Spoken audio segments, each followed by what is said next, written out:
वैलेंशिया organic farm के channel पे आपका पुनः स्वागत है। दिसंबर की सर्द शाम गायों के साथ मुझे लगता है कि इससे अच्छा क्षण कोई नहीं होता है।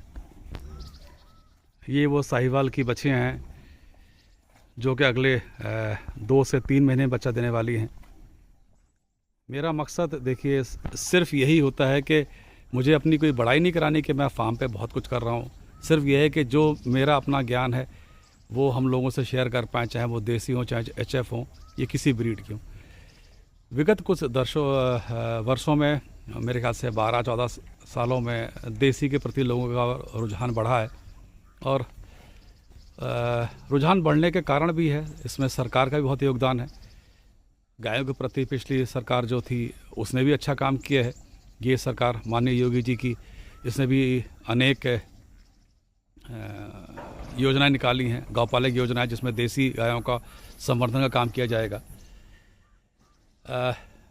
देखिए हर लाल गाय साहिवाल नहीं होती है, हर काली सफ़ेद गाय एचएफ नहीं होती है। हमारे यहाँ पुरानी सरकारों, मतलब मैं बात कर रहा हूँ 25-30 वर्षों से, शायद हमारी कोई ब्रीडिंग पॉलिसी रही नहीं।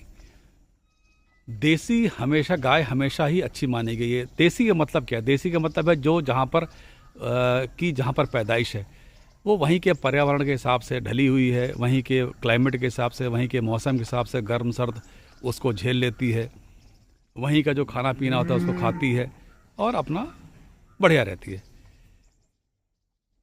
यही एक देसी का गुण माना गया है।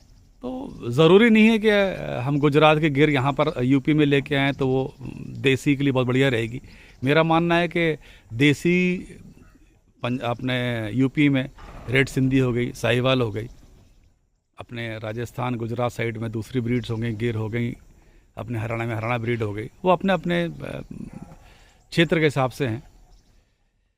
साहिवाल अगर आप देखेंगे, अगर आप गौर करेंगे,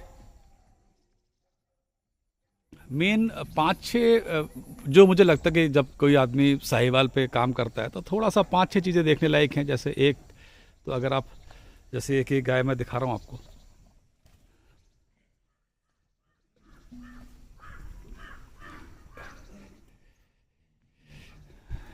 ये इसको आम तौर पे गांव की भाषा में गल कंबल कहते हैं।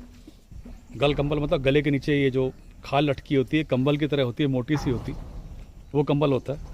थोड़ा सा नथना अगर आप देखेंगे, खारिए नथना थोड़ा सा ब्लैक होता है और ब्लैक से ऊपर, जैसे आमतौर पे गायों का ब्राउन और ब्लैक होता है, इसका आमतौर पे आपको ब्लैक मिलेगा और थोड़ा सा जो ब्लैकनेस ज़्यादा होगी।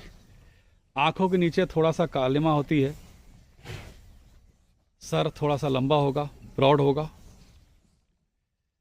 कलर इसमें डार्क रेड भी है, ब्लैक भी हमारी थी, 1-2-3 थी, चली गई थी। अगर आप ये देखेंगे इसको, ये लाइट येलो में भी है।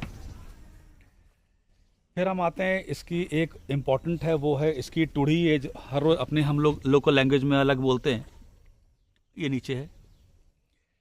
पूंछ जितनी लंबी होगी वो उतनी अच्छी मानी जाती है। ये बच्चिया करीब 2.5 साल की है। शायद आने वाले समय में जब ये दूसरे तीसरे ब्यात की, ये थर्ड लैक्टेशन की हो जाएगी तो पूंछ इसकी ज़मीन के आसपास पहुंच चुकी होगी, थोड़ी बहुत। मैं तो नहीं कहूँगा बिल्कुल ज़मीन से घसट रही होगी, लेकिन पहुंच चुकी होगी। तो ये फीचर्स है। अच्छा, हमारे यहाँ फ़र्क क्या हुआ कि देसी गाय को लेके जो मैं आपसे बात कर रहा था पहले, हम लोगों ने क्रॉस ब्रीडिंग हमारे देश में इतनी ज़्यादा हो चुकी है कि हमने साहिवाल के ऊपर एचएफ का सीमन डाल दिया और उसका हमने नाम दिया फ्रीजवाल। हमने गिर के साथ बहुत एक्सपेरिमेंट किए और मुझे लगता है कहीं ना कहीं सारे एक्सपेरिमेंट्स हमारे अपने सब ये फेल हो चुके हैं। जिसको जैसी गाय है वो रहने। ये हमारी एक, मैं आपको दिखाऊंगा, नंदिनी गाय है। ये 18 साल की हो चुकी है। इसने पिछले 4 साल से हमने ना इसको कंसीव कराया और ना इसे दूध, उससे 2-3 साल पहले से दूध नहीं लिया है। तो ये पहली गाय थी, 2009 में हमारे पास आई थी, तब ये थर्ड लैक्टेशन की थी। अब आप जोड़ सकते हैं। ये एक पांगुर तो नहीं कहूँगा, लेकिन पांगुर से मिलती जुलती गाय है। ये 6 लैक्टेशन की गाय है। अब आप साइज देख सकते हैं, इसके साथ में खड़ी हुई है। बहुत ही सुंदर गाय और इसकी भी जो बछिया है वो बहुत सुंदर है। अभी यहाँ कहीं टहल रही हुई, क्योंकि उसका भी रिकॉर्ड है कि हम उसको कोई पकड़ नहीं सकते, क्योंकि जब से पैदा हुई तब से वो दूध पी रही है। और इस गाय का भी अपने दूध निकाला नहीं कभी अपने योग के लिए, क्योंकि इसमें 2 से 3 लीटर दूध देती है। और मेरे हिसाब से अगर बच्चा ही स्वस्थ रहे, क्योंकि 2-3 लीटर से हमारा भी कमर्शियल में कुछ होता नहीं है, कम से कम गाय स्वस्थ और बच्चा खुश। थोड़ा सा देसी के प्रति लोगों का जो रुझान है वो अच्छी बात है, लेकिन अगर आप कमर्शियल एंगल पे आते हैं तो 2-3 चीज़ याद रखिए। अगर आप दूध को अच्छे रेट पे बेच पाएँ तब तो देसी कामयाब है, नहीं तो वही 40 और 45 रुपये लीटर बेचने का तो मेरे ख्याल से देसी में हमेशा आपको नुकसान ही होगा। हमारे यहाँ एक बहुत बड़ी जो समस्या है वो है कि किसान कभी भी डेयरी फार्मिंग में अपनी कीमत नहीं जोड़ता है। वो जोड़ता कि भूसा हमारे घर का था, चारा हमारे घर का था, वो सब था, लेकिन इसी तरह वो खुश रहता है। लेकिन कहीं ना कहीं अगर हम एक बिजनेसमैन की तरह एक कमर्शियल तरीके से जब हम चीज़ें जोड़ते हैं तो कहीं ना कहीं वो हमेशा घाटे पे रहता है। तो मेरा प्रयास है, धीमे धीमे इम्प्रूव कर रहा हूँ। पिछला व्लॉग थोड़ा सा अच्छा हमें रिस्पांस मिला, और आप लोगों के कमेंट, आप लोगों के व्यूज़, आप लोगों के सपोर्ट हमारे लिए बहुत इम्पॉर्टेंट है। इम्पॉर्टेंट किसी भी, वो कहते हैं कि हम जितना मर्जी अच्छा काम करें, जो मर्जी करते रहें, लेकिन जब तक आपके मनोबल बढ़ाने के लिए आप लोगों जैसे हमें सपोर्ट नहीं करेंगे तो मज़ा नहीं आता है। ये दोबारा मैं आपको दिखाना चाहूँगा घूम के कि ये हमारा एक छोटा सा फार्म है, इसके अंदर करीब 50-60 गाय हैं, और इसके पीछे